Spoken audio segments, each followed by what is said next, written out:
2004 के लोकसभा चुनावों में किसी को यह अंदाजा नहीं था कि एनडीए को जनता बेरहमी से सत्ता से खारिज कर देगी। कांग्रेस के रणनीतिकारों ने इस बार गठबंधन की राजनीति की ठानी। साथ ही हर तरफ सुर्खियां यही रही कि अगर यूपीए को जीत मिली तो सोनिया गांधी ही प्रधानमंत्री बनेगी। उस समय किसी को इस बात की भनक तक नहीं थी कि मनमोहन सिंह देश की बागडोर संभालने वाले हैं। 13 मई को नतीजे आए और 20 मई को मनमोहन सिंह ने प्रधानमंत्री पद की शपथ ली।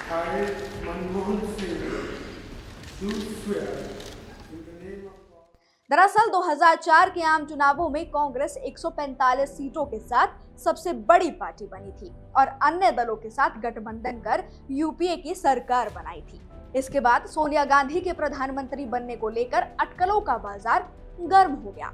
चुनावों में वैसे तो कांग्रेस ने सोनिया गांधी को प्रधानमंत्री पद के दावेदार के तौर पर पेश करने से परहेज किया था, लेकिन बावजूद इसके ये तय था कि अगर कांग्रेस चुनाव जीतती है तो पीएम वही बनेगी। सकारात्मक रुख देखकर कांग्रेस ने सिर्फ ये कहा था कि अगर यूपीए सरकार बने तो उसका नेतृत्व कांग्रेस ही करेगी। सोनिया गांधी के प्रधानमंत्री बनने की खबरें आते ही बीजेपी ने उनके विदेशी बहू और इतावली होने का जिन निकालकर राजनीति में उथल पुथल मचा दी।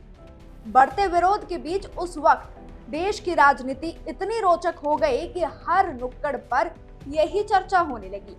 ऐसा भी कहा जाने लगा कि सोनिया पीएम नहीं बनेगी। इसी बीच सोनिया गांधी जब राष्ट्रपति एपीजे अब्दुल कलाम से मिलने पहुंची तो यही माना जा रहा था कि उनका प्रधानमंत्री बनना महज एक औपचारिकता है।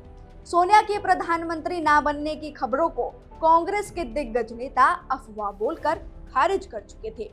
सोनिया पर प्रधानमंत्री बनने का दबाव बढ़ने लगा। सोमनाथ चटर्जी, शरद पवार और अमर सिंह जैसे सभी नेताओं ने सोनिया को मनाने की काफी कोशिश की। सोनिया के पीछे हटने के लिए बीजेपी को जिम्मेदार ठहराया गया। बीजेपी के विरोध पर सोमनाथ चटर्जी ने कहा कि सोनिया गांधी के विदेशी होने के मुद्दे को जिस तरीके से उठाया जा रहा है वो जनता के फैसले का अपमान है। इसके बाद कांग्रेस नेता मनमोहन सिंह, अर्जुन सिंह और गुलाब नबी आजाद सीपीएम महासचिव हरिकिशन सिंह सुरजीत के घर बातचीत के लिए पहुंचे। 16 मई को सोनिया गांधी ने अपनी पार्टी के विश्वस्त नेताओं के साथ बैठक की और इसमें नटवर सिंह भी शामिल थे। नटवर सिंह ने अपनी किताब में इस मीटिंग का जिक्र करते हुए लिखा कि उस दौरान इस मीटिंग में मनमोहन सिंह, प्रणब मुखर्जी, अर्जुन सिंह, शिवराज पाटिल, गुलाम नबी आजाद, एमएल फोतेदार मौजूद थे। इन सभी में केवल मनमोहन सिंह को पता था कि आखिर ये मीटिंग किस लिए बुलाई गई है। यहाँ पर सोनिया गांधी ने मनमोहन सिंह को पीएम बनाने का ऐलान कर दिया। 5 दिन के लंबे उठापटक और कई सालों के लंबे इंतजार के बाद आखिरकार वो दिन आ ही गया जब कांग्रेस नेता ने पीएम पद की शपथ ली थी। 22 मई को इस अफरा तफरी पर पूर्ण विराम लगाते हुए मनमोहन सिंह भारत के 13वें प्रधानमंत्री बने थे।